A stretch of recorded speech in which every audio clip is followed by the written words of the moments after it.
Bonsoir à toutes et à tous. Soyez les bienvenus dans le cadre de votre programme l'ASPAD Séminaire. C'est un réel plaisir de continuer avec vous le cycle de séminaires portant sur le thème général et ses critiques sur le discours juridique en Afrique noire francophone. Avant tout développement dans le fond du sujet qui nous réunit ici cet après-midi, qu'il vous plaise de bien vouloir m'accorder le temps d'adresser mes sincères remerciements à l'institution grâce à laquelle cette rencontre a pu se tenir. Je vous nomme le laboratoire d'analyse des sociétés et pouvoirs Afrique Diaspora, le LASPAD. Laboratoire de recherche interdisciplinaire affilié à l'Université Gaston Berger de Saint-Louis du Sénégal, le LASPAD impulse une recherche dynamique sur les questions liées à la transformation digitale, au genre, à la démocratie, à l'édition scientifique, aux politiques publiques, au panafricanisme et aux relations internationales. C'est dire qu'il accorde une grande importance à la formation des jeunes chercheurs et au partage des savoirs. Les différentes et riches discussions qu'il organise dans le cadre de ces cycles de séminaires répondent à ce double objectif, en faisant d'abord office de vitrine pour les travaux de recherche des doctorants et par ailleurs en permettant par le truchement de ces canaux de communication un accès effectif de ces travaux à un large public. Qu'il nous soit par ailleurs permis de remercier le laboratoire de recherche auquel je suis affilié, notamment le laboratoire d'études et de recherche critiques sur le droit en Afrique, Gouy Adjeté Kouassigan, l'ERC d'Agag, de l'Université Anta Diop de Dakar. Nouvellement créé, le LERCDA se donne pour ambition de promouvoir en Afrique une science du droit, se voulant non seulement plus sensible à l'apport des autres disciplines des sciences sociales, mais aussi et surtout de penser une science du droit soucieuse des réalités socio-anthropologiques, c'est-à-dire réécrire le droit africain à partir de son lieu d'énonciation, l'Afrique. Grâce aux efforts combinés de ces deux laboratoires, mes collègues et moi sommes aujourd'hui en mesure de partager avec vous les modestes fruits de nos recherches, qu'il en soit grandement remercié. Ceci précisé, permettez-moi de me présenter. Je me nomme Momodou Sissoko et j'aurai l'insigne honneur de modérer ces sessions d'après-midi. Doctorant en droit privé à l'Université Anta Diop de Dakar, je prépare présentement une thèse de doctorat en droit privé dont le sujet est libellé comme suit: la codification du droit des biens au Sénégal. Nous aurons certainement le temps d'y revenir dans nos prochains séminaires. Mesdames et messieurs, pédophilie, pédocriminalité sont des termes qui interrogent, qui recouvrent des réalités diverses, souvent mal ou peu comprises. Dans le langage courant, elles sont présentées comme des agressions exercées sur des mineurs, mais étudiées sous l'angle de la psychologie, elles recouvrent des sens différents, beaucoup plus profonds qu'il convient de déchiffrer pour mettre en lumière toute leur complexité. Qu'est-ce que c'est que la pédophilie? Qu'est-ce que c'est que la pédocriminalité? Y a-t-il un lien entre les deux notions? Comment distinguer pédophilie et pédocriminalité? Faut-il trouver des exceptions nouvelles à ces deux notions dans un contexte marqué par la recrudescence des abus sur les enfants? C'est en vue de réfléchir à toutes ces questions que nous avons trouvé intéressante l'idée de réfléchir sur la thématique suivante, de la pédophilie à la pédocriminalité, comprendre les logiques chiffriques pour repenser le cadre juridique. Comme invitée intervenante pour l'animation de ce séminaire, nous recevons Mme Haïra Thiam. Mme Thiam est psychologue clinicienne et spécialisée en pathologie psychiatrique et en criminologie clinique. Elle est membre temporaire de l'ERCDA. Ses recherches portent principalement sur la thématique suivante, la psychologue clinicienne face à la politique criminelle en matière de violences sexistes et sexuelles, et spécifiquement sur la pédophilie. Parallèlement à ses fonctions de psychologue clinicienne, Mme Thiam est féministe radicale qui lutte pour la mort du patriarcat. Mme Thiam, vous avez la parole. Merci beaucoup, Sissoko. Merci beaucoup aux organisateurs ainsi qu'au LASPAD et au LARCDA. Si je ris, c'est pour la mort du patriarcat, évidemment. Je crois que Aminata Liban sera très contente de l'avoir entendu. Je dois aussi prévenir à l'entame qu'il est possible que j'ai besoin de m'arrêter 1 ou 2 minutes en cours de route parce qu'en fait j'ai un dispositif médical dans le corps, donc il peut arriver que j'ai besoin de me lever en fait pour aller régler un problème. Donc voilà. D'autre part, une autre prévention, disons que je parle naturellement très vite. Là, j'essaye de me ralentir. Mais les étudiants, d'autres étudiants qui sont là, vous diront aussi que bon, une fois que je suis lancée, des fois j'ai un peu de mal à me ralentir complètement. Donc, j'essaierai de faire au mieux pour pouvoir ne pas trop vous secouer. Je remercie aussi professeur Elash Sambangay qui m'a un peu obligée à faire ce séminaire. Mais bon, c'est un grand frère auquel je peux pas refuser grand-chose. Donc, je l'ai fait, mais c'est pas un séminaire qui, pour moi, en tout cas, n'est pas encore très complet sur la question de la pédophilie et sur la question de la pédocriminalité, et même sur les ouvertures possibles. Donc, je vais essayer avec quelques références psychanalytiques de vous proposer quelque chose, tout en sachant aussi que je reste quelqu'un de limité aussi en droit, puisque je ne fréquente les juristes que depuis 1 an. Donc, j'essaye de faire de mon mieux. Donc, vous excuserez aussi les quelques imprécisions qu'il y aura nécessairement dans ce travail. Prof Elage m'avait demandé de limiter au maximum le recours à la doctrine, donc je vais faire ce que je peux. Mais en psychanalyse, on peut difficilement faire abstraction de ce que vous appelez la doctrine, parce qu'en fait, on a différentes orientations, on a différents champs auxquels on va se référer, différentes épistémologies, des dynamiques historiques qui sont totalement différentes aussi. Et donc, comme chaque personne qui utilise la psychanalyse est un peu obligée de préciser son champ théorique, son cadre théorique, un peu comme les féministes précisent depuis quelle place elles parlent. Et ça permet de situer le propos, ça permet aussi de le rendre falsifiable au sein d'un même champ épistémologique, et ça permet aussi des vrais échanges avec les professionnels, notamment les professionnels psychanalystes, etc., mais également les professionnels du champ médical, et aussi les néophytes et maintenant les juristes. Alors, pour ce qui me concerne, j'ai été formée à Lyon 2 en psychologie clinique, mais c'est un haut lieu de la psychanalyse française, et j'ai été formée par de très grandes figures qu'on lit dans notre champ théorique. Alors, il y en a certains auxquels j'ai fait appel là pour ce travail-là. Il va de soi que tous les autres seront aussi très présents dans mes travaux, parce que voilà, c'est à la fois mes formateurs, mais également des personnes qui sont des figures incontournables dans le champ des problématiques liées au narcissisme, aux perversions, et pour certains à la question de l'emprise et de la pédophilie. Pour l'instant, ce que je vais vous proposer est très très axé sur la psychanalyse, donc je conçois bien que ce soit pas forcément un type de discours dont vous avez l'habitude.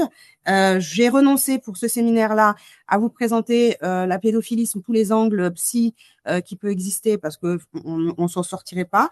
Donc j'ai dû faire un choix, et donc tout le propos est organisé autour des concepts de la psychanalyse qu'il me paraît essentiel de définir peu ou prou pour vous permettre de pouvoir suivre.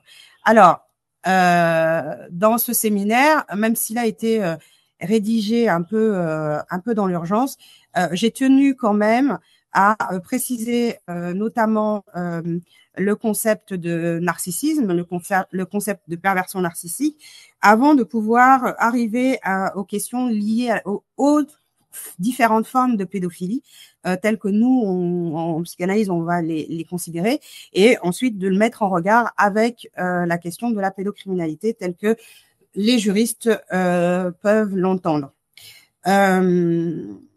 Enfin, c'est une contribution qui est scientifique, donc évidemment, j'aurai pas des grandes envolées lyriques comme on sait que je sais le faire. Ça va être très aride dans la manière d'aborder les choses. Mais j'espère quand même que ça pourra servir de base pour les plaidoyers pour les réformes institutionnelles, et notamment portées par les féministes radicales sénégalaises avec lesquelles je travaille et pour lesquelles je travaille aussi. Donc voilà, donc allons-y. J'ai pensé aussi qu'il pouvait être important d'abord de vous définir ce que c'est que la psychologie clinique, parce que des fois, on ne mesure pas tout à fait de quoi il s'agit. On a des représentations qui peuvent être plus ou moins justes et plus ou moins erronées en fonction de sa culture générale. Donc la psychologie, en général, elle est référée à l'étude de la conduite humaine, à l'étude du comportement humain, que ce comportement soit normal ou pathologique. On ne s'occupe pas que des personnes qui ont des problèmes, on s'occupe aussi des personnes qui vont très bien. Et elle est fondée essentiellement sur l'observation et l'analyse approfondie de cas individuels. Elle vise aussi à saisir les logiques psychiques sous-jacentes au comportement humain. Donc, on fait l'hypothèse de l'inconscient, et je reviendrai sur la question de la psychanalyse après. Et le terme clinique signifie le lit et qui souligne la proximité du clinicien avec le patient, en sachant que la situation idéale, c'est quand on est à l'hôpital à côté de nos patients. Mais ça nous empêche pas d'avoir développé tout un ensemble de dispositifs et de techniques de prise en charge dans d'autres contextes. Pour ce qui concerne la psychologie clinique, essentiellement, avant de passer à la psychanalyse, en psychologie clinique, on a aussi des grandes orientations. Hein. Il y en a 4 grandes qu'on retient: psychodynamique, cognitivo-comportementaliste, systémique et humaniste. Je suis psychodynamicienne et notre idée repose sur le fait que les éléments inconscients influencent des idées, des sentiments, des comportements, mais surtout sont dynamiques. C'est-à-dire qu'il y a des échanges entre l'intérieur et l'extérieur. Et vous verrez que j'en reparle encore un peu plus loin. On utilise aussi la psychanalyse comme méthode d'investigation. C'est une manière de mettre en évidence des significations inconscientes des paroles, actions, etc., production de l'imaginaire des sujets, des groupes. C'est une méthode psychothérapeutique qui permet de traiter un certain nombre d'individus, et ce traitement repose sur l'interprétation du transfert, des résistances, du désir. Je suis pas psychanalyste, donc je n'utilise pas forcément cette méthode-là, mais dans l'écoute que je vais avoir de mes patients, elle sera très présente. Enfin, c'est une théorie psychologique et psychopathologique. C'est un ensemble systématisé de données issues de la méthodologie psychanalytique. Henri Pierron, dans le vocabulaire de la psychanalyse, rajoute une 4e dimension, et c'est aussi une dimension qu'on va utiliser aujourd'hui, c'est la psychanalyse appliquée, qui utilise la théorie psychanalytique pour élaborer un certain nombre d'hypothèses qui nous permettent de penser divers domaines des sciences humaines, mais également les problématiques auxquelles on se retrouve confronté. La psychopathologie, qui est on va dire une sous-discipline ou une surdiscipline, c'est selon comment on la regarde, qui va dépasser la psychiatrie et la psychologie clinique en proposant de réfléchir un peu à l'origine des troubles psychiatriques ou psychologiques. Elle va s'intéresser à la compréhension des troubles mentaux et elle va utiliser un certain nombre de sciences humaines.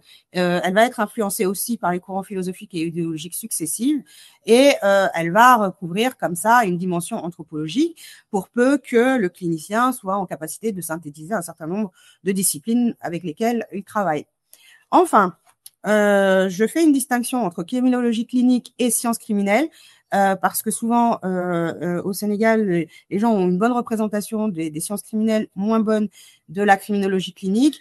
Elle étudie essentiellement et de manière individualisée le délinquant en analysant sa personnalité, ses antécédents et les facteurs qui ont conduit à la délinquance.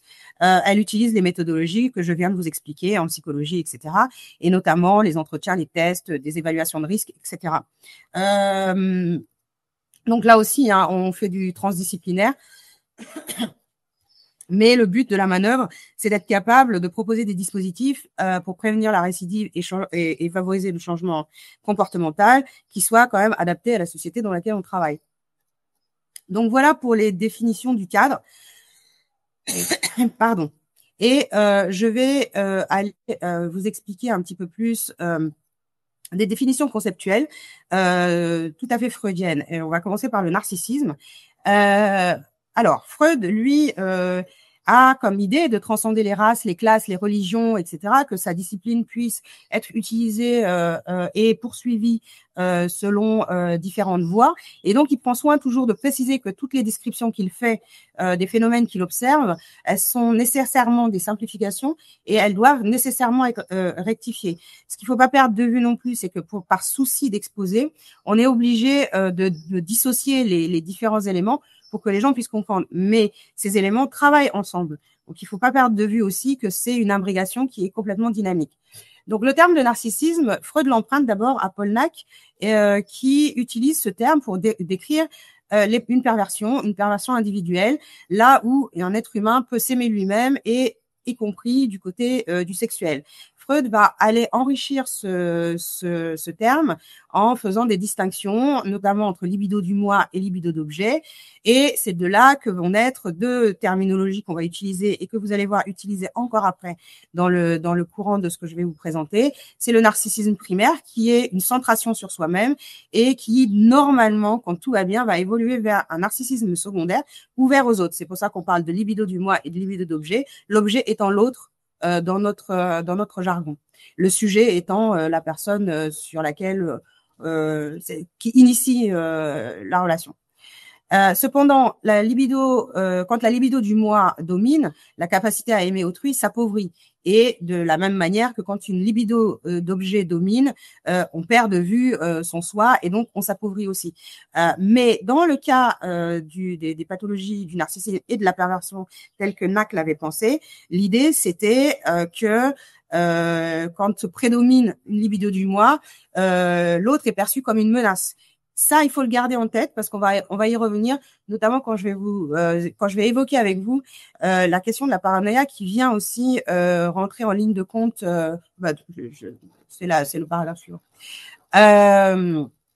Donc la paranoïa dans cette unité nosographique, on va avoir une paranoïa qu'on peut penser comme un mécanisme de défense qui est distinct de la paranoïa structurelle.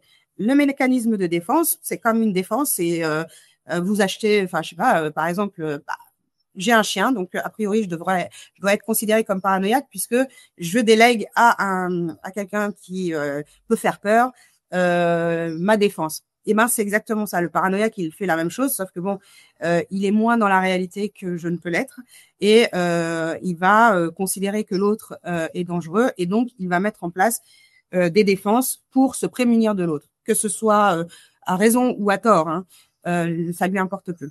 Mais on retrouve aussi la paranoïa comme défense, notamment chez des individus qui sont hautement traumatisés, que ce soit des traumatismes concrets, physiques, visibles, ou des traumatismes qui peuvent être plus psychiques, plus affectifs. On reviendra aussi dessus tout à l'heure.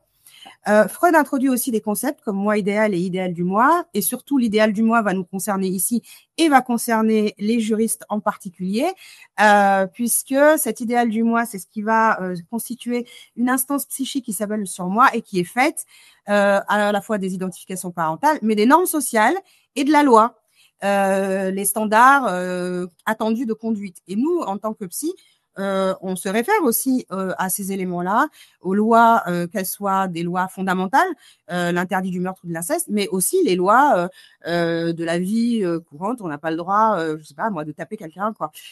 Donc ça, dans nos cabinets, on le ramène pour recadrer ou cadrer, en tout cas, les processus psychiques de nos patients. Donc c'est super important. Et donc cette confrontation aux lois et aux interdits permet du coup de passer le complexe de castration, ce qui n'existera pas en régime de perversion. Mais vous le verrez aussi tout à l'heure. Pareil, ça permet aussi de structurer toute sa théorie autour du complexe d'Oedipe et de rentrer en période de latence et de continuer à se structurer à peu près correctement. Dans un monde à peu près correctement organisé, mais hétéronormé, le choix d'objets peut s'effectuer sur une modalité narcissique ou DTH. Freud va essentiellement travailler sur les questions de narcissisme, moins sur la question des TH. C'est d'autres personnes qui vont poursuivre là-dessus. Et donc, sur cette question du choix d'objets narcissiques, c'est la fixation à des choix stéréotypés ou la fixation à l'amour de soi, donc le retour de la libido sur soi, qui va être caractéristique aussi de la perversion. troisième grand élément caractéristique de la perversion pour Freud.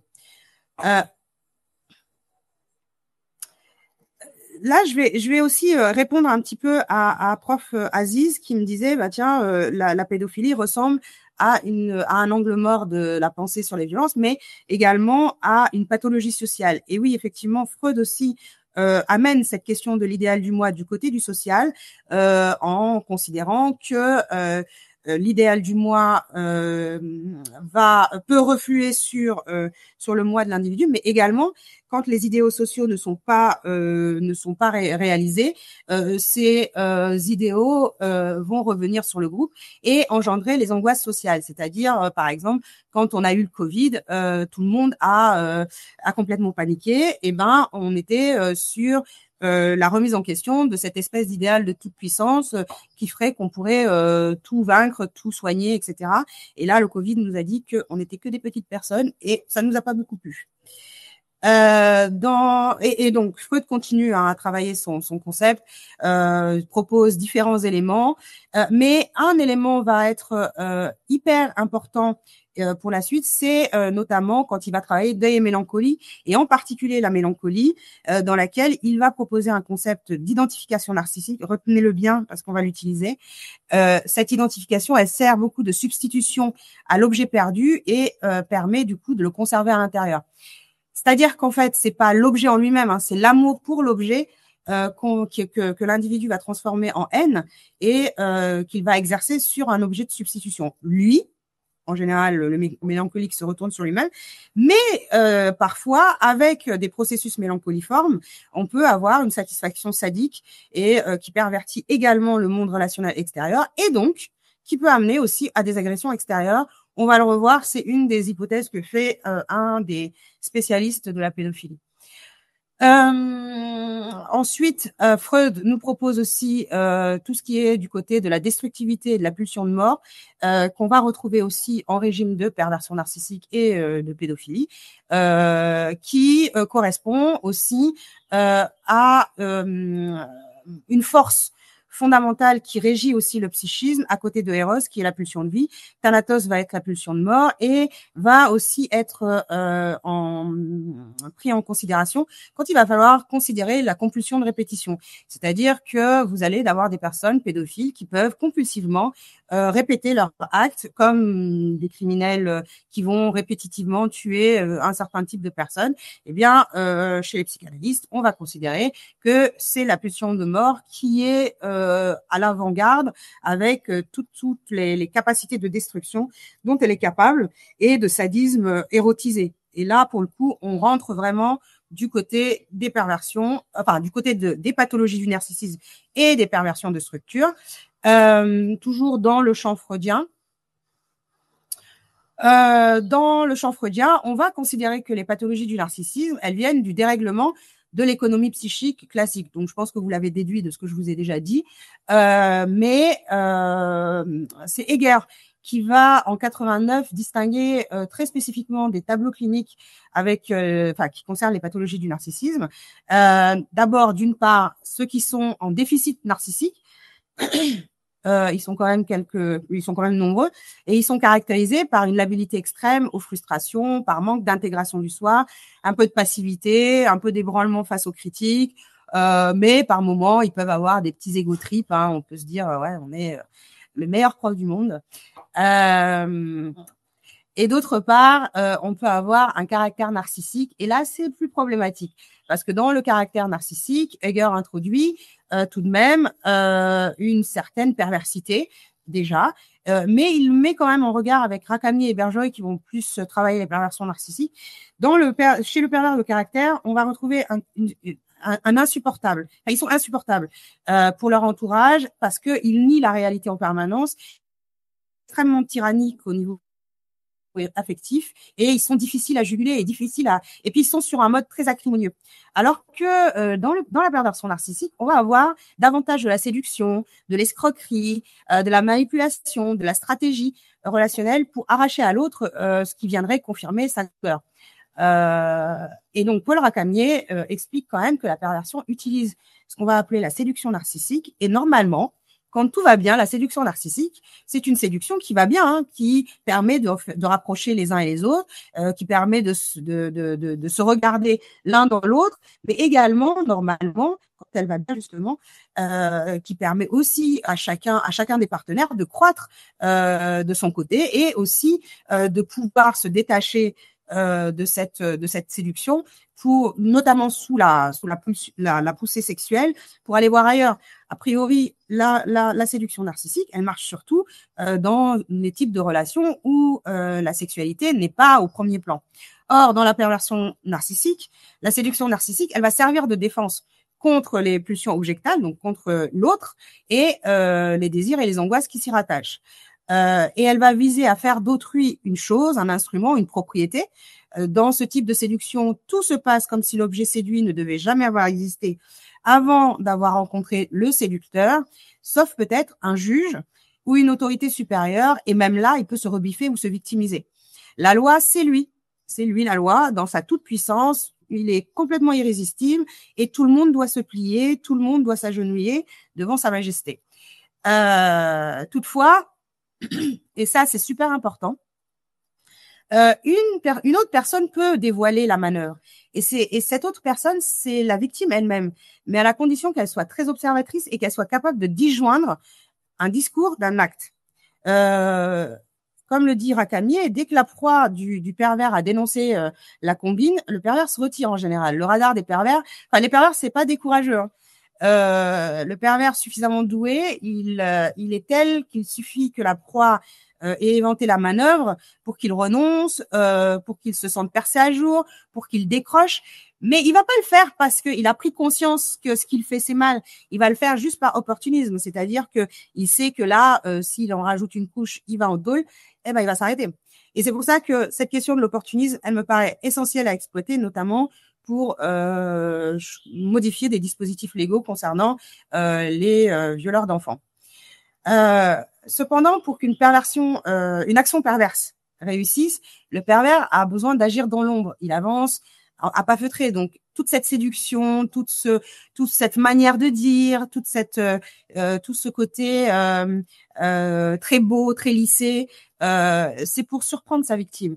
Et bon, il y en a certains qui des fois utilisent aussi une stratégie plus frontale par l'intimidation, notamment pour paralyser. Mais en général, ça marche à la séduction.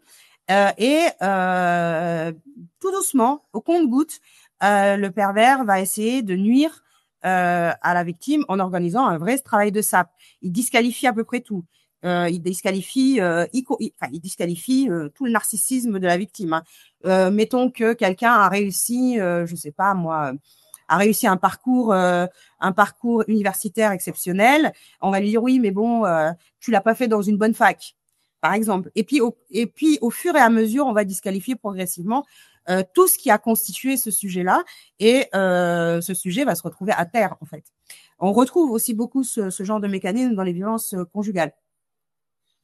Et en fait, ce dont on va s'apercevoir nous en tant que soignants, c'est qu'en fait, le pervers va introduire du chaos et de la désorganisation dans le monde interne de sa victime. Et ce qu'on va avoir en face de nous, c'est quelqu'un qui va exploser de fureur ou de colère ou de rage en contre-coup.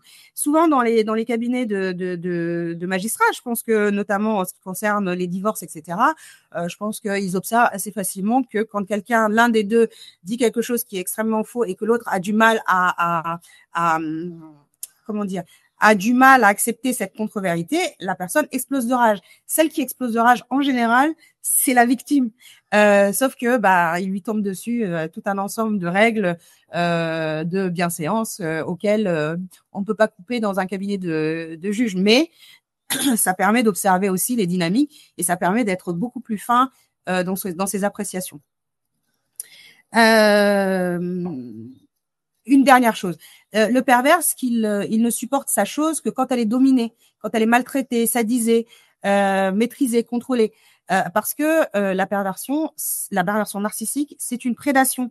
C'est tant qu'il n'a pas mordu sa victime et tant qu'il ne l'a pas immobilisée, le pervers va continuer à œuvrer. Et donc, sur le gâteau, quand la perversion s'associe à la paranoïa, là, on a le combo gagnant pour avoir un vrai criminel en puissance, parce que on va avoir un fonctionnement beaucoup plus insidieux, beaucoup plus haineux, beaucoup plus destructeur, et on va reconnaître ces personnages-là, notamment par rapport à un orgueil surdimensionné, une rigidité très particulière, et puis, et je crois que vous allez reconnaître beaucoup de gens, à une méfiance maladive. Moitou Seinon, toute la journée ils sont sur leur non, ils peuvent pas vivre sans calculer tout ça.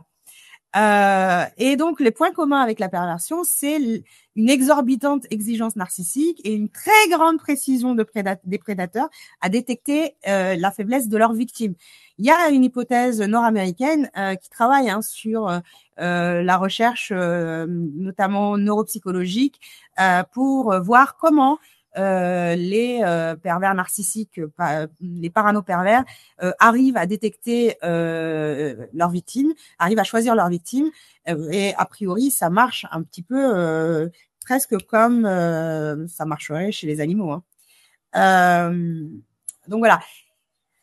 Donc, le parano pervers, c'est celui qui est quand même aussi l'un des plus dangereux, parce que là où l'autre va utiliser l'intimidation, le paranoïaque, il va carrément utiliser la menace, et des fois il va la mettre en œuvre. Mais également, comme il est beaucoup plus rigide, il va être plus rigide dans le déni, et il va aussi déployer tout un délire au sein du tissu social pour attirer à lui soit de la sympathie, soit mettre de l'angoisse dans son groupe d'appartenance ou dans son groupe global, pour pouvoir continuer à œuvrer, lui, tranquillement, pendant que tout le monde est occupé hystériquement à gérer son angoisse. Lui, il est très content dans cette situation-là. De même, dans le cadre professionnel, on peut le retrouver aussi, et en général, son délire de grandeur atteint son acmé quand il atteint un objectif. Mettons qu'il passe un grade à l'armée, ou qu'il arrive à faire passer une loi liberticide, ou à empêcher de voter une loi ou à promulguer un code. Je parle pas du tout du relèvement de l'âge des filles à 18 ans ou du code de l'enfant. Évidemment, on parlait pas du Sénégal. On trouve aussi ces parano-pervers dans le champ du politique, et ce qu'il faut toujours se représenter, c'est que la pensée perverse, c'est une pensée qui est totalitaire. Elle nie l'existence d'autrui. Donc de fait, on va retrouver ça dans plein d'éléments, dans plein de problématiques politiques, comme le racisme, le sexisme patriarcal sénégalais, l'intolérance religieuse, etc., etc. Donc, ayez toujours le réflexe de choisir vos combats quand vous êtes devant ce genre de personnalité, de ne jamais rester seul avec, ou en tout cas de prévenir ou d'en parler autour de vous, de rester jamais enfermé dans un système avec eux, parce que c'est là où vous allez perdre pied et où il va pouvoir opérer très tranquillement ce qu'on va appeler tout à l'heure un meurtre psychique. N'allez pas sur son terrain et fermez-lui tous les accès à votre personne ou à votre monde interne. C'est-à-dire que vous pouvez le bloquer sur votre téléphone et passer à autre chose, en fait. Et si vous pouvez, fuyez. Fuyez aussi loin que vous pouvez. Mettez autant de barrières que vous pouvez, mais fuyez. Alors, je voulais absolument faire un petit point sur les complicités du pervers. Pourquoi ? Parce que souvent, une phrase revient, c'est « Ah oui, mais pourquoi les gens n'ont rien dit ? Ah oui, mais pourquoi les gens n'ont pas vu ?» Eh ben, parce que justement, chez le pervers, c'est très difficile de voir et c'est très difficile de dire. Moi-même, pour essayer de vous expliquer tout ça, j'ai bugué pendant toute une matinée pour essayer de trouver mais par quel bout ça passe, notamment parce que ma grande question, c'était de me dire mais comment quelqu'un peut accepter de se laisser coloniser de l'intérieur sans satisfaire et même défendre son colonisateur. Et donc, c'est Alain Ferrand, qui a été mon prof de psychopatho, qui a sorti qui a remis au bout du jour un bouquin qu'il a écrit sur l'emprise, qui rappelle que le pervers, il ment et il subjugue l'autre pour nourrir son amour-propre et son estime de lui-même, et il instaure un régime de terreur et de tyrannie pour qu'on ne découvre pas le mensonge. Et donc, sa manière de subalterniser autrui donne l'illusion à sa victime qu'il a besoin de lui, il a besoin d'elle. qu'ils sont dans une relation double, dans une relation de réciprocité dans l'échange, que vraiment il l'idéalise. Et ce faisant, le pervers se joue de sa sensibilité, aux aspects infantiles de ses semblables, aux sentiments de réparation, etc. Et tous ces éléments-là vont servir de justification ultérieure. C'est là où vous allez entendre les gens vous dire « Pourtant, c'était un bon père de famille. » Mais parce que, en fait, ces personnes-là sont prises dans le jeu du pervers. Il a une autre stratégie aussi, c'est celle du parano-pervers, c'est d'utiliser des raisonnements, des convictions, des opinions, d'appuyer sur les dimensions culturelles, émotionnelles, qu'il va mettre en avant pour pouvoir vous attirer à lui et pouvoir vous coincer. Et dans cette perspective narcissique, le pervers, bien installé dans la psyché d'autrui, va devenir plus compétent que la victime elle-même. Le tyran n'est plus le semblable, il occupe une place d'idéal dominateur. Par exemple, je vous donne un exemple qui me vient là tout de suite. J'ai reçu il y a très longtemps 2 jeunes filles, l'une après l'autre, qui avaient été abusées par le même homme, qui prétendait les amener sur la voie du soufisme, pardon. Et il a utilisé donc la question cultuelle, mais il les a bien violées en fait. Il les a mis sous emprise et il les a bien violées les deux. Et elles sont venues ensemble me voir pour parler de tout ça. Donc vous voyez que cette manière de fonctionner là, elle va opérer en permanence et de façon complètement stéréotypée. Là où quelqu'un d'hystérico-normal de temps en temps va jouer au petit pervers, mais sans trop de gravité. Là, ça amène des choses extrêmement graves. Et là où le pervers va tirer sa puissance aussi, et c'est toujours très difficile pour des victimes d'entendre ça, mais c'est que le pervers va tirer sa puissance du fait que la victime l'écoute. C'est la fable de La Fontaine. Le tout pervers vit aux dépens de celui qui l'écoute. Et à partir du moment où vous avez commencé à écouter, que vous l'avez placé dans une position d'idéal, etc., il va incarner aussi le monde, la projection du monde interne de la victime, et dans laquelle souvent on va retrouver des figures inquiétantes, cruelles, mais également idéalisées, celles des parents qui ont été dans l'abus aussi narcissique. Donc, que ce soit le pervers ou que ce soit sa victime, on est en face de deux personnalités qui ont des problématiques avec leur narcissisme. Il y en a un qui est moins cabossé que l'autre, moins fragile que l'autre, mais c'est celui des deux qui est le moins fragile qui va être vassalisé par le pervers. D'où l'intérêt quand même de modifier la façon qu'on a d'élever nos enfants, mais de faire tout un travail sur soi-même aussi pour fermer toutes les failles narcissiques qu'on pourrait avoir et ne pas prêter le flanc. Je vais un peu dépasser tout ça pour parler, enfin pour préciser la question de la servitude, parce que souvent on a tendance à dire ouais, mais pourquoi elles partent pas? Une femme qui a été victime de violence, une personne qui est victime chez elle d'abus sexuels depuis plusieurs années. Eh ben, c'est parce qu'en fait, elle est prise dans un processus. Et le processus d'asservissement que met en œuvre un pervers va se signifier du côté du pacte narcissique et du pacte et du contrat, notamment du contrat pervers. Et dans ce contrat pervers, on va trouver un renforcement permanent de cette tension entre l'idéalisation, entre le côté grandiose que va prêter le pervers pour mieux exploiter sa victime. Et en face, on va avoir un renforcement de cette victime qui cherche à être reconnue par la personne qu'elle a, disons, élue, plus compétente qu'elle, mieux qu'elle, plus fort, plus etc. C'est pour ça que il faut vraiment déconstruire plus la question des enjeux de pouvoir, parce que c'est là qu'on se fait prendre en général dans ces mouvements pervers là. De même, les deux protagonistes du lien vont avoir aussi des problématiques communes. Je vous ai dit, le pervers, c'est quelqu'un qui notamment a été plus ou moins abusé par ses objets primaires, mais la victime, elle aussi, l'a été. Et souvent, on va avoir un fonctionnement, le pervers va utiliser de façon très insidieuse la question de la honte pour faire penser que l'autre va risquer de perdre l'estime qu'il peut avoir mis en lui. S'il fait ci, s'il se détache, s'il veut faire autre chose, voilà, la menace, elle est toujours plus ou moins voilée, de tomber sous le coup de la honte, de tomber sous le coup du sentiment d'indignité que le tyran va projeter sur les sujets, mais que les sujets vont capter aussi parce que eux ont une histoire précoce qui est traversée aussi par cette problématique-là.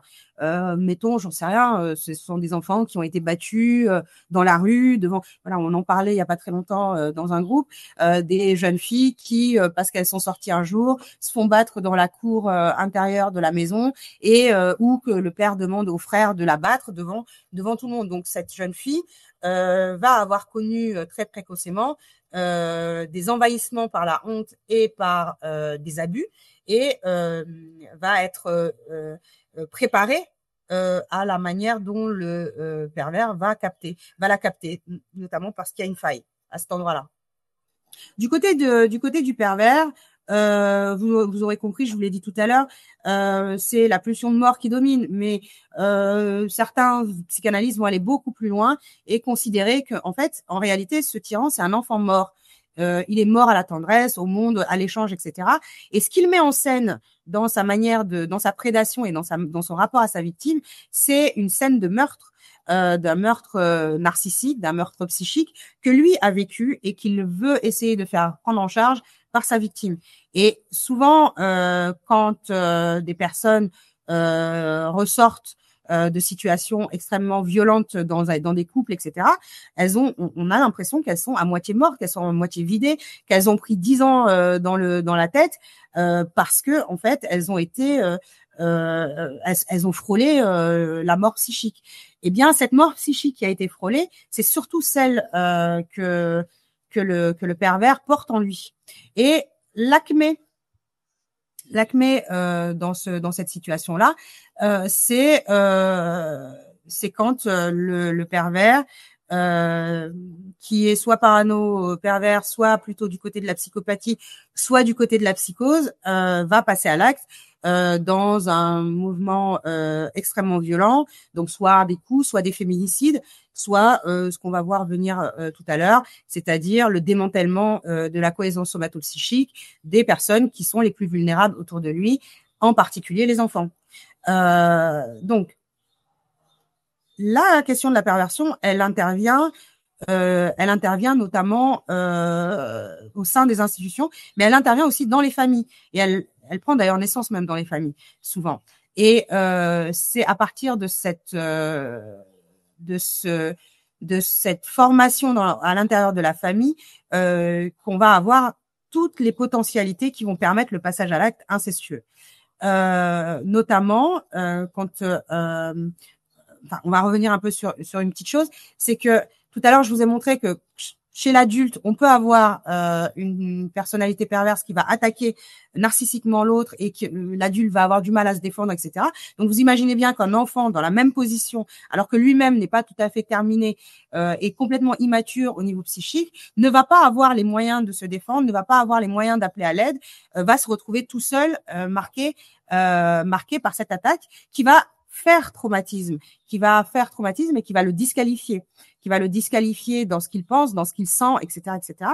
Mais également parce que le lien qu'on va construire avec lui, c'est pas du lien, c'est une ligature, c'est une contrainte et une contrainte à être en fait un objet incestuel. L'objet incestuel notamment de la mère, mais l'objet incestuel aussi de la maison. Où on va être totalement fasciné, ébloui, etc. Par l'un ou l'autre des membres du couple parental, et on va structurer autour de cet enfant-là, dans cette famille-là, des formes très très compactes d'organisation interne. Et notamment, c'est des familles qui vont dysfonctionner, mais sur le mode de la forteresse, avec l'idée que l'extérieur est dangereux, mais que à l'intérieur de cette maison, on est transparent, on n'a pas d'espace pour nous, et ni d'espace psychique, ni d'espace physique, et c'est des intrusions permanentes. Et c'est de ces intrusions permanentes que va arriver très progressivement l'intrusion également corporelle. Donc tout à l'heure, ce qui était important pour moi de vous montrer, c'est comment l'abus sexuel est d'abord un abus narcissique avant d'être un abus sexuel, l'abus sexuel n'arrivant qu'en dernier recours et en dernier ressort. Et je dis bien en dernier recours parce que c'est le dernier recours du pervers pour maintenir son objet tout près de lui. Et donc, quand on bascule du côté de l'inceste, vous voyez bien que on ne peut plus tenir le discours qui voudrait que l'enfant ait séduit un adulte, parce qu'on n'est pas sur les mêmes logiques psychiques, on n'est pas sur les mêmes potentialités, on n'est pas sur les mêmes capacités d'initiative, on n'est pas sur les mêmes capacités de recours. Et l'attaque incestueuse est une attaque extrêmement traumatique. Je reviendrai éventuellement, s'il y a des questions dessus, sur les éléments qui permettent de constater le traumatisme et un ensemble de disqualifications. Mais ce traumatisme et ces disqualifications, elles vont continuer, elles vont perdurer jusqu'à l'âge adulte. La personne, elle ne sera plus capable d'avoir confiance en ses propres pensées, en ses propres capacités, etc., etc. Parce qu'elle a été disqualifiée, mais également parce qu'on a disqualifié la vérité. C'est-à-dire que tout le monde s'est organisé pour faire en sorte que cette question de l'inceste ne soit jamais révélée et qu'on protège l'incesteur, notamment. Mais on protège l'incesteur parce qu'on est sous sa subjugation. Donc ça, il faut vraiment l'avoir très très bien en tête pour comprendre pourquoi souvent ces faits d'inceste intrafamiliaux ne sont pas dénoncés. Je vais juste très rapidement présenter aussi des considérations sur les pédophilies, les types de pédophilie extrafamiliale. Donc vous avez vu, hein, on a fait narcissisme, perversion narcissique, on a fait l'incestuel, enfin la complicité de la perversion, l'incestuel et l'inceste. Maintenant, on va aborder la pédophilie de façon plus large dans d'autres espaces. On a souvent dit que oui, c'est plus souvent qu'on va retrouver des incestes, des passages à l'acte pédophiliques à l'intérieur des familles. Oui. Mais tout dépend comment on regarde, parce que la pédophilie extrafamiliale, c'est pas juste un individu qui viole un enfant, ça peut être aussi dans des institutions, mais ça peut être organisé aussi en réseau. Là, pour cette présentation-là, j'ai pas eu le temps vraiment d'explorer cette question du réseau, mais c'est quelque chose dont il faut absolument tenir compte, parce que en ne considérant que l'inceste qui se produit à l'intérieur des familles, on ne protège pas la totalité des enfants. Donc, sur la pédophilie, ce qu'il faut aussi avoir en tête, et c'est vrai que du coup, souvent, c'est très difficile à entendre pour les victimes, c'est que le pédophile lui-même a été un enfant victime d'abus. Alors, d'abus narcissiques, ça c'est certain, et quelquefois d'abus sexuels. Mais tous les enfants qui ont été victimes d'abus sexuels ne deviennent pas pédophiles, hein. Donc, c'est pour ça que ce lien de causalité-là, il faut pas tout le temps le ramener pour expliquer, pour essayer de s'expliquer le passage à l'acte du pédophile. C'est aussi parce que le pédophile est un enfant extrêmement abîmé par la violence qu'il a aussi subie et l'empêchement de structurer un narcissisme correct. Mais ça, on pourra aller un peu plus dans le détail éventuellement si vous avez des questions sur le fonctionnement interne du pédophile. Le passage à l'acte va constituer pour lui une manière aussi de traiter ces problématiques-là. Alors oui, c'est au détriment de quelqu'un d'autre, mais c'est au détriment de quelqu'un d'autre qui va l'aider, entre guillemets, à répéter une scène de meurtre de façon compulsive pour essayer de s'en débarrasser. Donc vous voyez que finalement, avec ces différentes explications que j'ai pu vous donner concernant la pédophilie, réduire en droit la question de la pédophilie à de la pédocriminalité est problématique, et notamment dans la loi 2020-05, puisqu'elle prétend prendre en charge la pédophilie là où elle prend en charge de la pédocriminalité. Mais en même temps, ça ouvre aussi le débat sur de quelle manière on peut prendre en charge cette question-là autrement que simplement par la loi. On peut mettre en place un certain nombre de dispositifs. Dans d'autres pays, il y a des dispositifs qui existent pour les pédophiles qui ne sont pas encore passés à l'acte, pour empêcher le passage à l'acte. Il y a des dispositifs qui sont mis en place au sein des prisons ou des peines complémentaires, notamment des prises en charge psychologiques avec des pédophiles à l'intérieur des prisons, mais également des propositions de dispositifs post-sententiels avec des suivis et des interdictions. Vous pensez bien que quelqu'un dont je vous dis que son fonctionnement tourne autour de l'attraction pour un mineur, vous pouvez le mettre en prison, vous le laissez ressortir dans 10 ans, il recommence parce que c'est sa manière de fonctionner. Donc, il va falloir trouver un dispositif ou alors il va falloir trouver des méthodes intermédiaires pour faire en sorte que ces personnes-là ne se retrouvent plus au milieu d'une société à commettre un certain nombre de dégâts qui vont durer sur plusieurs générations.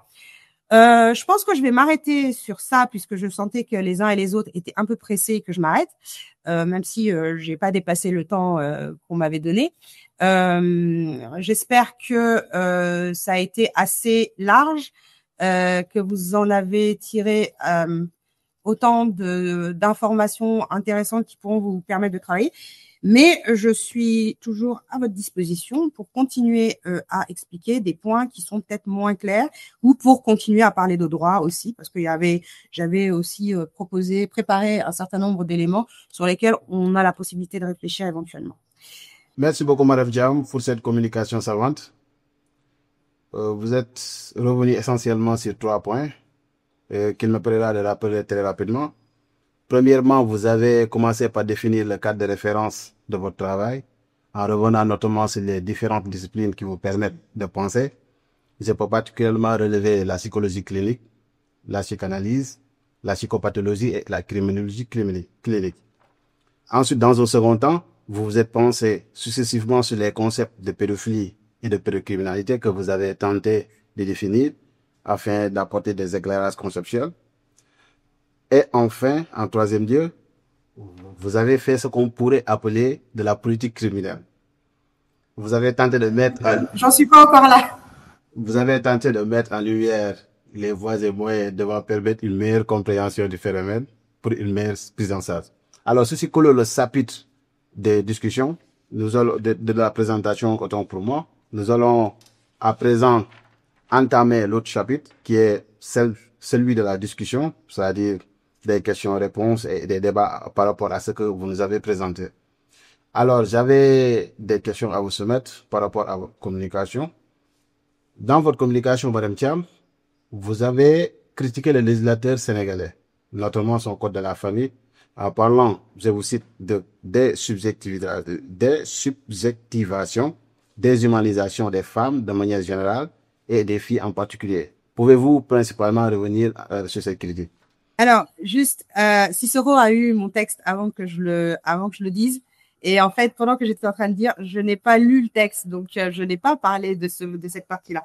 Mais puisqu'il voulait l'aborder absolument, et ça fait déjà 2 jours qu'il me poursuit avec, donc je vais lui répondre, oui, le code de la famille est désubjectivant et déshumanisant pour les femmes, à la fois par les dispositions qui sont complètement en déphasage avec la réalité factuelle de la société sénégalaise aujourd'hui, dans la mesure où également on va avoir un certain nombre de dispositions qui vont donner la prééminence à un être humain sur un autre pour diriger un foyer qu'ils sont censés s'organiser pour diriger ensemble, va aussi donner la prééminence à l'un des 2 parents sur les enfants, etc.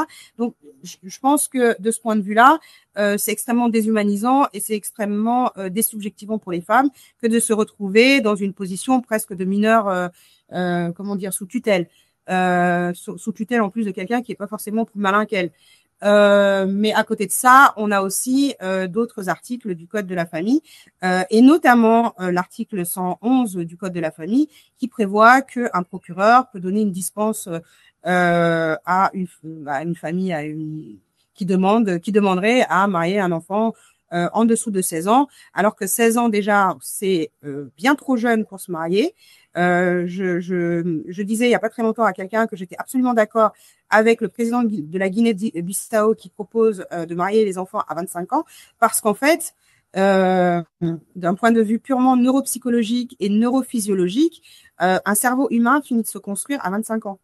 Donc, vous pensez bien qu'avec tout ce que je viens de vous dire à propos du meurtre psychique, à propos du démantèlement somatopsychique, etc., vous mettez en face toute jeune fille, un homme d'une certaine maturité, il la démantèle. Enfin, c'est dans une certaine mesure, la loi permet que des actes de cette nature-là puissent exister et puissent être validés légalement. Donc, c'est pour ça aussi que je disais, il y a de la désubjectivation et de la déshumanisation, mais à la condition d'avoir toutes les informations pour le penser. C'est pas juste, on s'est levé un matin parce que nous et on s'est mis à dire que le code il est inconstitutionnel, ça va pas être. D'ailleurs, je le dis, le code est inconstitutionnel parce que justement, sur le fondement de ce que je vous ai dit, l'idée, c'est quand même de répondre au principe de solidarité qui est indiqué dans la Constitution. Et le principe de solidarité, il veut quand même qu'on protège les personnes les plus vulnérables. Donc, article 111, vous le dégagez, le 109, vous le dégagez, et puis vous remontez l'âge du mariage à 25 ans éventuellement, à 18, parce que c'est la JS qui porte cette demande. Mais voilà, enfin, on commence par là, et puis ensuite, on essaye d'éviter de faire en sorte que un être humain ait la prééminence sur l'autre. Et ensuite, on pourra être dans des relations plus symétriques, plus égalitaires, où on pourra éventuellement minorer le risque de violence, le risque de perversion, etc. Merci beaucoup, Madame Thiam. Alors, il y a Moussa Yoro qui demande la parole. Alors, bonsoir à tout le monde. Donc, nous présentons nos félicitations à Madame Khayra Thiam pour la clarté de l'exposé, mais également pour la consistance des éléments mobilisés pour la présentation. Alors donc, c'est très clair, au point que vraiment j'en viens maintenant à deux interrogations. La première concerne un peu les voies et moyens qu'on pourrait mettre sur place pour détecter un peu la pédophilie en puissance. Et la deuxième question est liée un peu à la cause de la pédophilie. Est-ce que elle est causée par des gènes, donc biologiques, ou est-ce qu'elle est tout simplement environnementale? Le cadre de le milieu d'évolution du pédophile. Merci beaucoup. Merci beaucoup, M. Diong. Alors, tous les comportements, hein, enfin, en tout cas, quand on se place du côté de la psy, alors moi, je vous ai présenté la psychanalyse. On va commencer par là. J'ai commencé par la psychanalyse. Freud n'exclut pas la question biologique. Je l'ai juste pas évoqué parce que je voulais pas confusionner les gens. Freud est quand même neurologue à la base, mais donc médecin. Il a commencé à construire sa psychanalyse à partir de la médecine et à partir des questions liées aux énergies libidinales, à la neurologie, etc. Donc, on ne peut pas mettre en dehors de la pensée commune le fait qu'il puisse y avoir une dimension biologique. Cela étant dit, tout à l'heure, j'ai pas évoqué non plus le fait que il y a des avancées en épigénétique notamment qui ont démontré que des personnes qui ont été extrêmement traumatisées sur le plan sexuel vont présenter des caractéristiques modifiées de différents organes, notamment au niveau du cerveau. J'avais présenté à mes étudiants, je crois, des IRM pour leur montrer que il y a des modifications substantielles du cerveau entre une personne qui a été traumatisée sexuellement et une autre qui ne l'est pas, mais également des modifications au niveau génomique qui vont se transmettre d'une génération à l'autre. Et il y a des études, et c'est une étude qui est tout à fait récente et qui date, je crois, de 2023, qui a démontré que c'est sur 3 générations qu'on va avoir ces modifications, qu'on va retrouver ces modifications-là. Donc, la question du traumatisme sexuel, elle est extrêmement grave et elle pose des problématiques à notre société contemporaine, mais elle pose aussi des problématiques aux sociétés qui vont arriver, celles de nos enfants, et dans lesquelles il va falloir résoudre ce problème-là. Maintenant, il faut une combinatoire.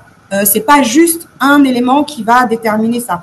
Il faut cet élément biologique, il faut aussi un élément effectivement environnemental, c'est-à-dire par exemple ce que disent et ce que s'égosillent à dire les féministes au Sénégal ou partout dans le monde, c'est-à-dire que on est aussi inclus dans des systèmes dans lesquels on autorise un certain nombre de choses à certaines personnes plus qu'à d'autres et qui permettent et qui autorisent aussi des passages à l'acte extrêmement violents parce qu'on a des représentations qui sont complètement biaisées des uns et des autres. Quand on est dans un rapport de subordination qui est conféré par une société, qui est conféré par une culture, enfin, soi-disant conféré par une culture, parce que ça reste à prouver, qui est conféré, où on utilise par exemple le discours culturel qu'on pervertit pour avoir accès à de la subordination, eh bien, vous pensez bien que le passage à l'acte, il est quand même favorisé. Enfin, une dernière chose, c'est aussi la dimension psychologique, et ça a été tout l'enjeu de mon propos. C'est de montrer comment, à partir de la question du lien de la relation, depuis la relation mère-bébé jusqu'à la relation entre le pédophile et sa victime, on est dans des dimensions qui sont psychologiques, des dimensions qui ont trait à l'organisation interne, à l'organisation psychique d'un sujet, qui va à un moment donné décartonner parce que le biologique rencontre le psychologique, qui rencontre l'environnemental, et ça fait un cocktail explosif. Donc, quand on veut traiter ces questions-là, on travaille sur toutes ces dimensions en même temps. J'espère que j'ai répondu. Alors, merci beaucoup, Madame. Il y a M. Aboussi. Merci beaucoup. Merci beaucoup. Merci beaucoup, M. Diaw. M. Aboussi, vous avez la parole. Bonjour. Ah, c'est Dr Aboussi.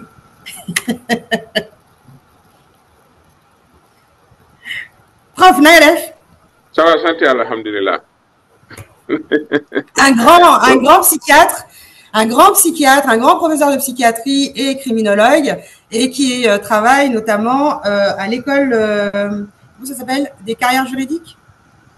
Non, disons à l'hôpital de Fann, c'est plus simple. Non, moi je t'ai pas vu à l'hôpital de Fann. Bah, vas-y. Ouais.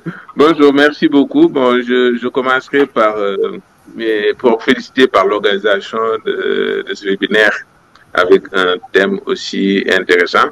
Donc, c'est vrai que je reçois très souvent les mails de l'association qui organise des séminaires très intéressants, des thématiques d'actualité. Donc, pour cela, je vous félicite. Je félicite aussi Khaira pour sa conférence, hein.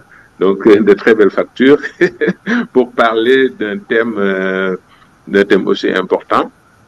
Alors, là, deux choses. La première, donc, pour rebondir un peu, me permet de rebondir un peu sur notre point de divergence de tous les jours. Hein. Oui. Ah, c'est mon khouloual. Aboussi, c'est mon khouloual. Voilà. Donc, bon, je vous ai entendu critiquer le code sénégalais quand en fait, vous caractérisez un peu de désobjectivation et de subjectivation. Alors, oui, je pense que légalement, même dans le code français, on a le mineur émancipé.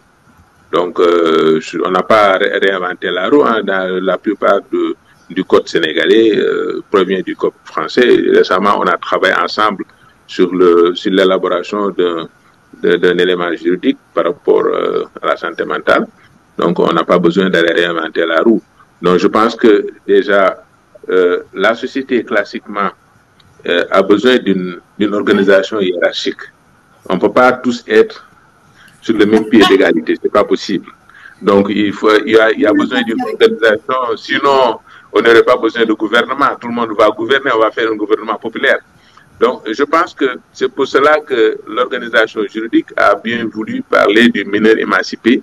Et je pense que l'idée de dire qu'on va, c'est un truc personnel, hein, qu'on va marier les filles à 25 ans, alors qu'on sait qu'il y a quand même une activité sexuelle chez les jeunes, c'est une façon de nier cette activité sexuelle-là. Alors qu'on sait que la sexualité est de plus en plus précoce, les jeunes se découvrent leur corps. Donc, c'est vrai, la maturation cérébrale est différente de la maturation physique. Déjà, durant l'adolescence, tous les caractères sexuels secondaires qui viennent interrogent le jeune par rapport à son corps et le poussent à vouloir découvrir son corps. Et je pense que c'est ce qui est à la base de l'émancipation de facto du mineur qui est marié. Et s'il n'est pas marié, à partir de 6 ans, on peut demander. Donc, je pense que le fait de demander au père, à la mère, ou bien de demander à l'un des deux, de demander l'émancipation, ce n'est pas une désobjectivation ni une désubjectivation. Bon, c'est relatif. Hein. Bon, moi, je pense que on a la loi, elle est là. Mais la loi se fonde sur la culture et les normes. La loi, elle ne vient pas ex nihilo. Elle vient de la culture et des normes et des valeurs qui vont constituer la loi. Et je pense que c'est un processus et il faudrait, quand on planche sur ces éléments-là, faire très, très attention. Le deuxième élément sur lequel je voulais rebondir, c'est, j'ai entendu votre exposé, mais je pense qu'il faudrait, peut-être qu'il y a un moment où j'étais un peu absent, il faudrait revenir sur, en tout cas par la pédophilie et la pédocriminalité, sur l'aspect de la perversion du sexuel, mais par rapport à l'objet. Là, c'est l'objet du désir qui pose problème dans la mesure où normalement une sexualité épanouie, après une maturation psychosexuelle normale, doit se faire vers l'attirance à l'autre, c'est-à-dire l'attirance vers la personne de sexe opposé normalement, même si maintenant de plus en plus le mariage homosexuel et gay est toléré. Mais en principe, c'est ça. Donc la perversion telle que définie, c'est, en tout cas dans la pédophilie, c'est vers une attirance vers une personne mineure, donc chez qui on présume que les organes sexuels et la maturation psychologique ne prédisposent pas à une sexualité. D'où cette perversion, une perversion qui est liée à l'objet. Il y a d'autres perversions qui peuvent être liées au fétichisme, au frottérisme, d'autres choses qu'on est là, mais ce n'est pas l'objet de la discussion. Mais là, c'est la pédophilie et la pédocriminalité qui, à mon sens, selon le jargon d'Interpol, est beaucoup plus large parce qu'elle intègre tous les autres aspects donc, de criminalité en rapport avec la jeunesse. Donc, c'est peut-être les deux points sur lesquels je voulais contribuer, tout en vous félicitant encore pour votre exposé. Et féliciter les organisateurs. Merci. Merci à vous. Alors, il y a juste deux choses que je vais reprendre sur ce que tu viens de dire. Oui, effectivement, les adolescents vont découvrir leur corps, etc., mais il n'en demeure pas moins qu'ils le découvrent avec leur père. P-A-I-R, et pas avec leur père, P-E-R-E. Et c'est moi, mon problème, c'est qu'ils ne le découvrent pas avec leur père, P-E-R-E. Et qu'un adolescent ou une adolescente aille s'amuser avec un copain de son âge, c'est de l'ordre du normal, même si, comme tu parlais de questions de culture, ça a été encadré par la culture, et puis vous avez écrit de très beaux articles sur ces questions-là, notamment, je crois, mon très cher autre Khouloale, docteur Lamine Diouf, qui a écrit notamment dans le cas de la culture sérère, la manière dont les choses étaient tout à fait encadrées et expliquées au moment des passages rituels. Aujourd'hui, on n'a plus de passages rituels pour encadrer tout ça, donc il faudrait peut-être les réinventer ou les remettre en place ou faire quelque chose en tout cas. Mais moi, mon souci majeur en parlant de pédophilie et en demandant à ce que cet article-là soit modifié, et je ne bougerai pas de ce point-là, c'est de protéger les enfants et de leur père, P-E-R-E, et des copains du père. Notamment, et de quelques copines de la mère aussi et de la mère aussi. De l'autre côté, effectivement, j'ai le document Interpol et effectivement, tu as tout à fait raison que le document Interpol est extrêmement riche en matière de pédocriminalité. Cependant, même en étant extrêmement riche, il fait quand même 300 pages d'explications, de sémantique, etc. Il ne s'élargit pas à ce que comprend la pédophilie. Et ce que je voulais mettre en avant aussi, c'était que la question de la pédophilie, elle ne commence pas au moment du passage à l'acte, elle commence bien avant, et elle commence dès la structuration des premiers liens mère-bébé. Elle commence aussi du côté du fantasme et du côté du désir, avant même le passage à l'acte. Et ça, c'est quelque chose qu'il faut mettre en avant quand on veut discuter ce concept de pédocriminalité, mais quand on veut discuter aussi la loi 2020-05 qui prétend prendre en charge la pédophilie, là où elle ne le fait pas en réalité. Elle s'occupe de pédocriminalité, elle s'occupe d'abus sexuels, mais elle ne s'occupe pas des fantasmes d'un individu.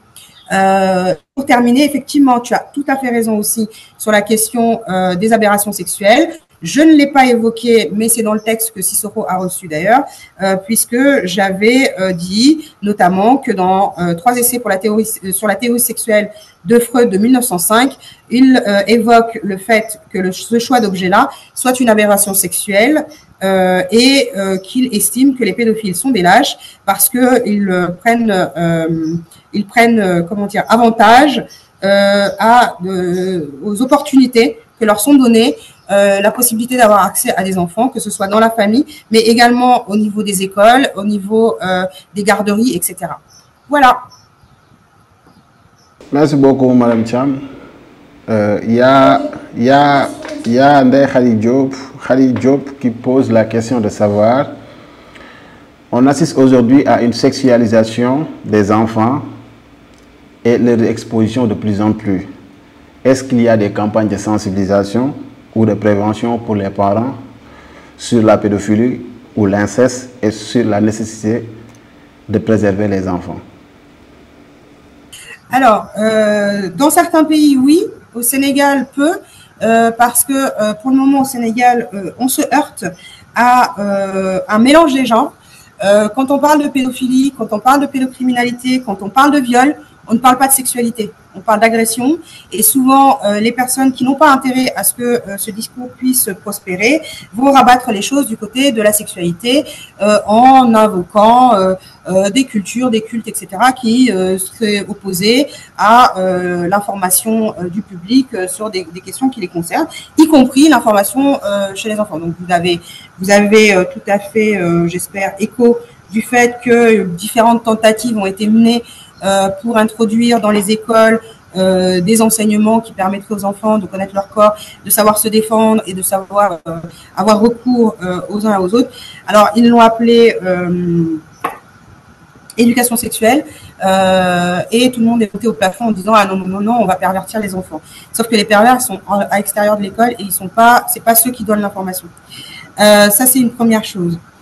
Deuxième chose, et ça va être, c'est aussi une des découvertes que j'ai faites quand j'ai commencé à faire ma recherche, c'est qu'en réalité, cette question de la pédophilie, elle n'est pas très abordée, même au niveau des recherches.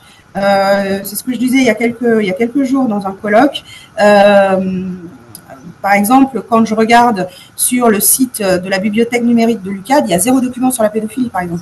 Donc, ça me paraît un peu compliqué de vouloir faire du plaidoyer, etc., quand on n'a pas d'informations scientifiques sur lesquelles on peut faire reposer le plaidoyer. On peut avoir des informations juridiques, etc., mais je doute que ce que je vous ai apporté aujourd'hui, ne serait-ce qu'en psychanalyse, parce qu'en plus, il y a encore plein d'autres choses dont j'aurais pu parler, je doute que ces informations-là, vous les ayez pour faire du plaidoyer. Alors, et que, voilà, attends, juste une dernière chose. Et que, en parlant de pédophilie et en nommant les choses telles qu'elles sont, on permet aussi de les désincarcérer de cette espèce de mot fourre-tout qui consiste à dire violence basée sur le genre. Moi, ça m'exaspère parce qu'en fait, il faut dire ce qu'on fait. C'est des violences sexistes et sexuelles. Et dans les violences sexistes et sexuelles, on a la pédophilie. Et cette pédophilie est un angle mort, en fait, de ces prises en charge. Merci beaucoup, Madame Thiam. Alors, il y a une autre question de Younous Ababakar Sadir Sané. Je rappelle que Younous Sané est également un collègue avec qui on a cheminé durant toute l'année à propos de ce projet de recherche collaborative et ses critiques sur l'ordre du discours juridique en Afrique noire francophone.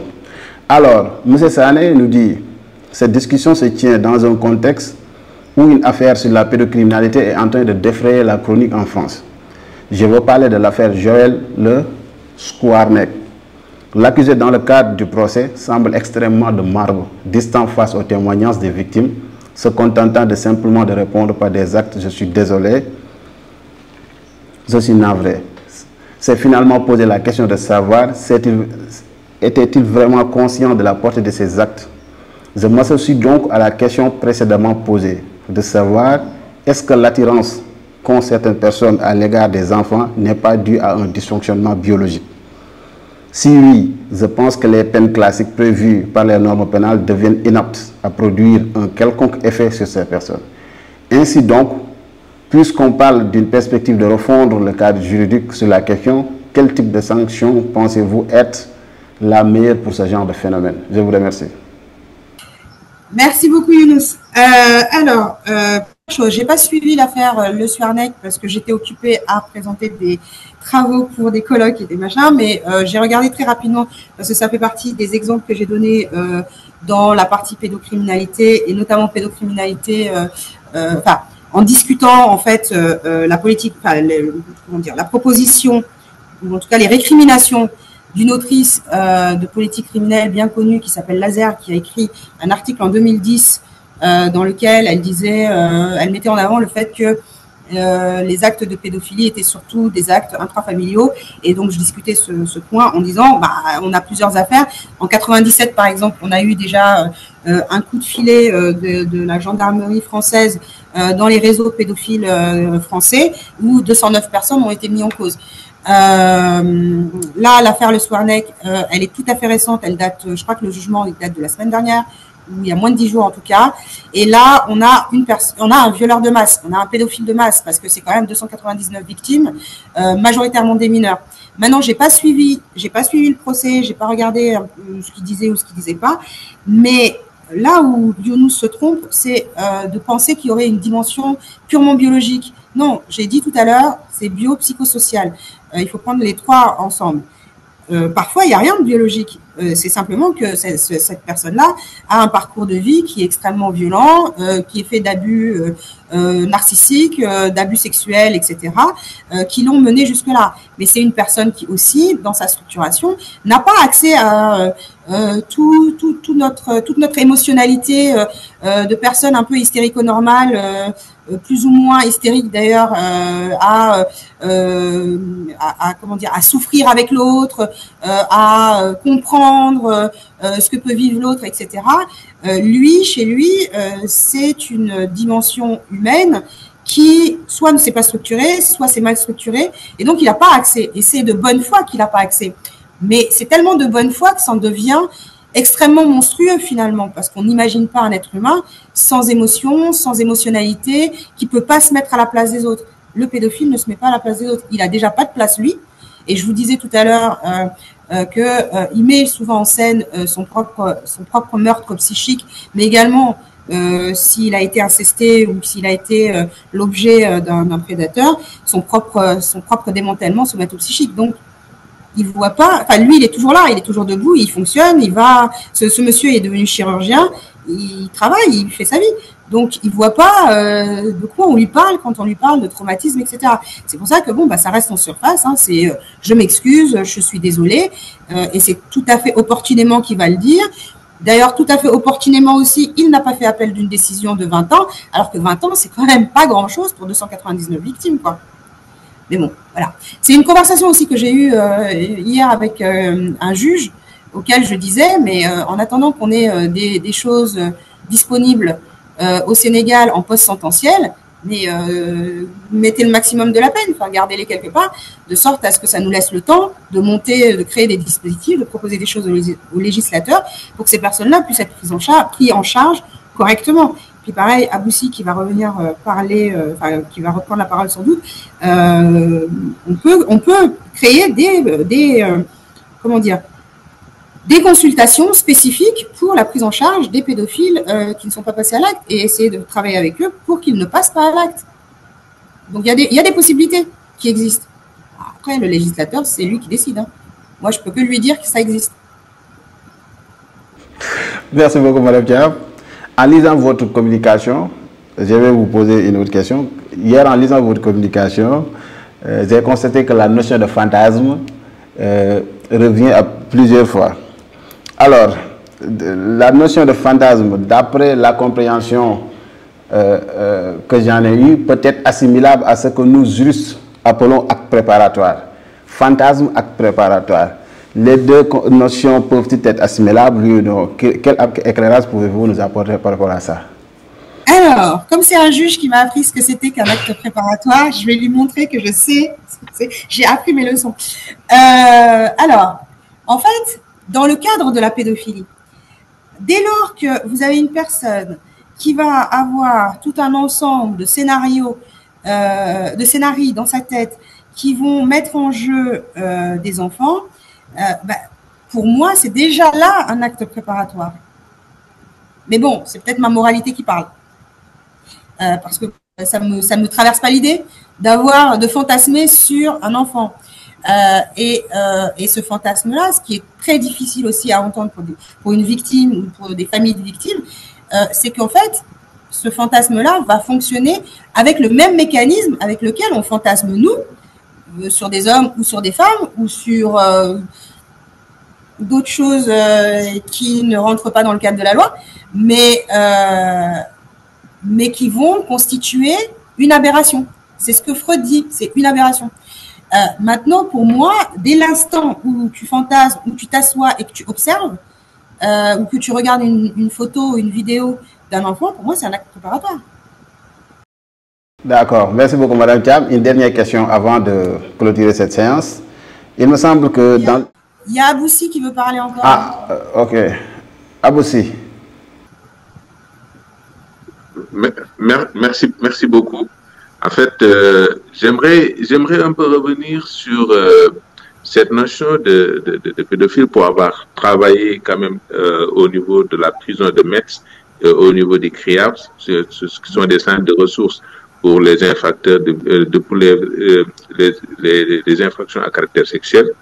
Et notamment quand on parle de ça, on parle des violeurs. Et pour savoir que, pour dire un peu une chose qui est très importante, quelquefois, c'est des gens au-delà de l'émotionnalité qui peuvent demander de l'aide, hein, qui sont face à des pulsions qui sont là, qui n'arrivent pas à gérer. Ils savent que ce qu'ils font, c'est pas bien, mais c'est de l'ordre pulsionnel. Et je pense que Haïra est revenu sur ça, la notion de ça, de moi et de sur moi. Donc, qui fait que cette pulsion doit être assouvie. Et moi, j'ai eu dans ma pratique des gens qui ont été incarcérés pour des faits de viol et qui, à l'origine de la sortie, angoissaient. Ils angoissaient parce qu'ils savaient que quand ils vont sortir, ils vont refaire la même chose parce qu'ils savent qu'il y a quelque chose de l'ordre de la pulsion qu'ils ne peuvent pas gérer et que dès que cette pulsion est là, ils sont envahis par une angoisse massive qui ne disparaît que après le passage à l'acte. Donc, à partir de ce moment, donc, il y a un besoin de prise en charge parce qu'on ne peut pas nier le caractère biologique de cela. Donc, d'où l'intérêt, même ne serait-ce que par rapport au traitement qu'on donne après, donc les antitestostérone et tout ça qui vont diminuer les pulsions sexuelles. Et donc, la castration chimique, et même ça, on s'est rendu compte que ça ne règle pas le problème. Pour dire que c'est un gros problème. Alors oui, comment prendre la chose en main? Parce que même si ces violeurs-là, quand on les amène en prison, pour avoir pratiqué dans les prisons suisses et dans les prisons françaises, ils posent problème ensuite dans les prisons parce qu'ils sont violés à leur tour. Et donc, à partir de ce moment, on est obligé de mettre des dispositifs, même en prison, pour les prendre en charge. Et jusqu'à même avoir des trucs fléchés. C'est-à-dire de pouvoir avoir des prisons spéciales pour les protéger des autres violeurs et pour les protéger d'eux-mêmes. Donc, c'est pour dire que c'est pas, il faut dépasser un peu l'émotionnalité et essayer d'aller au-delà. C'est vrai que c'est un problème qui est très douloureux, qui pose en fait, qui réveille beaucoup d'émotions, mais bon, après, il faut le prendre en charge. Et effectivement, comme vous dites, la pédocriminalité, bien dans la pédophilie, je ne pense pas pour rien qu'on parle de pédopornographie. Et donc, moi, je pense que dès l'instant qu'il y a le fantasme, comme vous avez dit, il y a du fantasme, mais le fantasme, il nous appartient à nous tous. Nous fantasmons d'une façon ou d'une autre. Mais après, on a des freins qui nous permettent de ne pas passer à l'acte. Mais dès l'instant que ces freins sautent, donc, à partir de ce moment, la personne va se mettre dans un passage à l'acte. Et cette passage à l'acte, il y a un mécanisme tout au plus qu'il faudra comprendre pour pouvoir aider les personnes à mettre en place un dispositif qui peut leur permettre de ne pas passer à l'acte et donc prévenir les récidives. Donc, je pense qu'il faudrait plus avoir une approche thérapeutique, une approche d'accompagnement, qu'une approche de récrimination et d'incarcération parce que cela ne permet pas de régler le problème. Merci beaucoup. Merci. Mais sauf que Abou, je suis dans un laboratoire de droit. J'ai intérêt à faire du droit. Hein. J'ai mon prof qui est là et qui écoute. Hein. Quand on est tous les deux, on peut parler de soins. Là, je fais du droit. Moi, je fais du droit aussi, Haïra. Baïma, Abou, Baïma. Il y a Madame Fatoumata Anne qui souhaite prendre la parole. Madame Anne. Oui, merci beaucoup de me donner la parole. Je commencerai par remercier et féliciter Haïra de s'attaquer à un impensé, donc un objet difficile dans nos contextes, à aborder, à traiter dans nos contextes. Et justement, en parlant de contexte, Haïra, je voudrais savoir si tu as regardé ou tu mobilises des grilles d'analyse qui seraient plus de l'ordre de cette psychopathologie africaine, j'ai envie de dire, parce que pour avoir en fait une approche plus décoloniale, n'est même pas le terme, mais décoloniale au sens de d'épistémologie, d'épistémologie africaine, de rapport, et interroger ainsi la place de l'enfant dans nos sociétés. L'enfant même est considéré comme un objet, objet de phobie de toutes sortes, et qui fait que quelquefois, des pratiques que l'on classerait malheureusement sous le couvert de la culture viennent faire de cet objet, de cet enfant, un objet que l'on peut utiliser, dont la parole est totalement inaudible, et donc voilà, ce qui fait que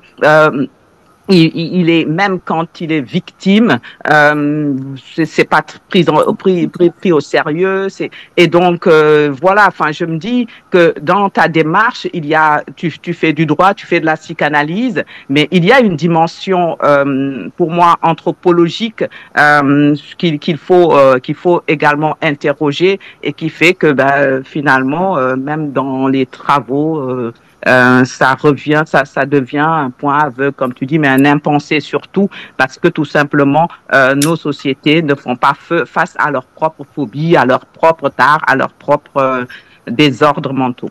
Merci beaucoup. Merci beaucoup, Fatoumata. Alors, dans le texte que Cicero a reçu, il peut en témoigner. Je te répondais sur cette question-là, justement, parce que c'est c'est une remarque que tu m'as faite déjà pour la communication lors du colloque.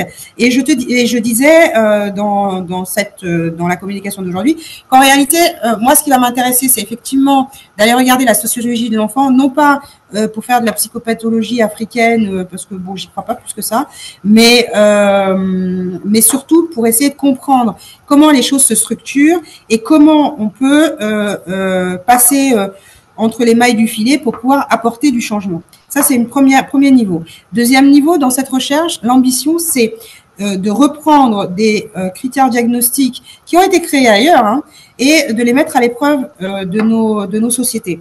Parce que il me semble quand même qu'on n'a jamais pris la peine, par exemple, de faire Aboussi pourra en parler, parce que ce sont les CRIAVS, et notamment André Sciavaldini qui ont créé ces questionnaires-là. On n'a jamais fait passer le questionnaire aux pédophiles pour essayer de comprendre comment ça fonctionne, par où ils sont passés, etc. Et les écouter avant de vouloir plaquer des théories qui, pour moi, ont elles aussi besoin d'être décolonisées. Parce que l'anthropologie, la manière dont l'anthropologie a été utilisée en psychiatrie, en psychanalyse, en psychologie clinique, a souvent eu pour effet de folkloriser, de créer une certaine représentation de l'Afrique et des Africains qui, moi, me révulse et à laquelle je n'ai jamais voulu adhérer pendant toute ma formation. J'ai fait de la psychopatho pure et dure, mais alors la plus dure possible, pour être capable de faire des évaluations diagnostiques, quel que soit l'endroit du monde où je suis, quel que soit le dispositif dans lequel je fonctionne, et être capable d'apporter des modifications contextuelles, et non pas parce que j'aurais une théorie qui serait déjà là, prête à l'emploi, et qui me permettrait de regarder, qui orienterait mon regard. Donc, tout l'intérêt de ma recherche, il est là. Il est de reprendre un certain nombre de tests. Alors, peut-être pas les tests projectifs, mais un certain nombre de questionnaires. On a, par exemple, tous les questionnaires de personnalité. On a les questionnaires pour les agresseurs sexuels. On a aussi les tests d'évaluation du psychotrauma qu'on utilise au quotidien au Sénégal, avec nos patients tout venant, et qui fonctionnent très bien. Maintenant, on va voir la sensibilité de ces tests-là au Sénégal, on va les améliorer et on va apporter quelque chose, une pierre supplémentaire à l'édifice scientifique et en tout cas aux manières qu'on a de faire nos évaluations diagnostiques et nos prises en charge.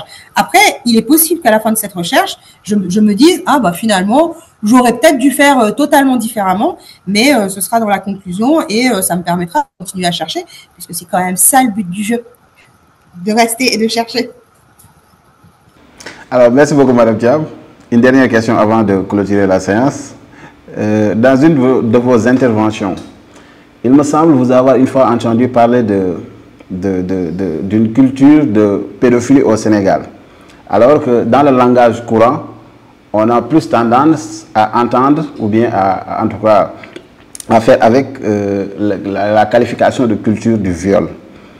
En atteste la loi criminalisant le viol. Culture du viol, culture de pédophilie. Selon vous, quelle est la qualification la plus adaptée dans le contexte sénégalais? Oh, c'est pas juste le contexte, c'est pas que le contexte sénégalais. C'est un contexte, je pense, mondial et le Sénégal n'y échappe pas. La culture du viol, c'est un contexte global aussi, et c'est une terminologie qui a été issue des travaux de sociologie féministe, qui a mis en avant le fait qu'il y a un ensemble de dispositifs, il y a un ensemble de comportements qui visent à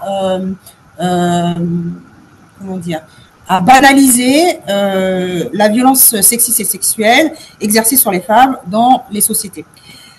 Dans la mesure où j'ai fait mes recherches préliminaires à mon travail là que je suis dans lequel je me suis engagée là, je me suis aperçue quand même que la majorité des agresseurs, enfin des victimes de violences sexuelles, c'était quand même des jeunes filles. Il y a des femmes adultes, mais la majorité sont quand même des jeunes filles. Et en tant que féministe, j'ai raisonné sur le mode de, bah oui, en effet, c'est quand même plus facile. Et d'ailleurs, vous avez plein de gens qui le disent à la télé au Sénégal, c'est quand même plus facile de contrôler un enfant ou une jeune fille. Il y a un oustaz qui l'a dit à la télé il y a quelques années, que j'avais signalé, il est toujours à la télé, hein, il continue à faire son show. Et qui avait dit il était comme les femmes aujourd'hui étaient trop difficiles à manœuvrer, il était préférable de voir une petite fille de 4 ans, de lui donner des bonbons, de l'emmener à l'école, et puis comme ça, elle va s'habituer à vous, et vous pourrez en faire à peu près ce que vous voulez. Et le gars est toujours à la télé, je répète, hein, plusieurs années après, il est toujours là. Donc, vous avez quand même des personnes qui vont banaliser le fait d'aller s'en prendre à un enfant de 4 ans dans des émissions de grande audience, très populaires. Là, ici, entre vous et moi, on est un peu pétri de, je sais pas, de sciences qu'on aurait lues, de sociologie, de droit, etc. On a des grands idéaux, on veut défendre la veuve et l'orphelin, on veut réparer des torts, on veut soigner des gens, on veut sauver des vies. Tout le monde fait pas ça de ces journées. Hein. Les gens, ils ont envie d'être tranquilles et de vivre leur vie tranquillement et qu'on leur dise quoi faire sans avoir besoin de le réfléchir. Donc, vous voyez bien que ces personnes-là sont extrêmement délétères pour essayer de penser autre chose qu'une culture de la pédophilie.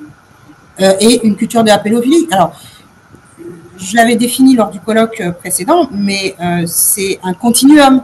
Moi, je le pense comme un continuum. C'est-à-dire que ces violences sexistes et sexuelles, c'est des violences qui commencent depuis l'enfance, et des prédations qui commencent depuis l'enfance et qui continuent à l'âge adulte. Les enfants doivent être mis à l'intérieur de ce groupe, doivent être suffisamment considérés comme un groupe à part des femmes. Parce que l'illusion aussi, c'est de faire passer les enfants pour des femmes. C'est pour ça que j'aime pas les VBG. Merci beaucoup, Madame Thiam. Nous sommes au terme de cette conversation. Votre dernier mot?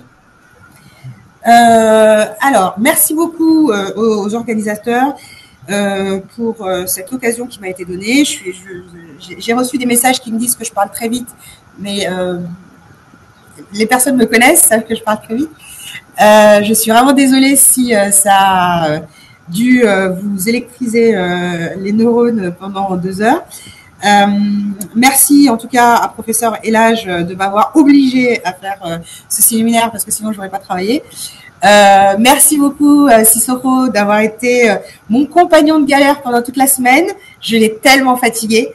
Merci Mbaye aussi qui m'a aidé parce que en fait dans le laboratoire on travaille en famille. Tout le monde travaille sur le travail de l'autre. Merci à Mbaye, merci à Elage Maguette aussi. De m'avoir accompagné dans mes travaux et j'espère qu'on aura encore l'occasion de continuer à discuter plus avant, de discuter aussi avec les profs et de voir de quelle manière se spécialiser notre laboratoire sur ces questions-là et produire des choses tout à fait intéressantes. Merci beaucoup. Merci beaucoup, Madame Thiam. Merci à toutes et à tous de nous avoir accompagnés dans le cadre de ce séminaire. Nos remerciements réitérés au LASPAD et au LERCDA. Nous vous donnons rendez-vous lors de nos prochaines séances de séminaire portant sur d'autres thèmes. Merci.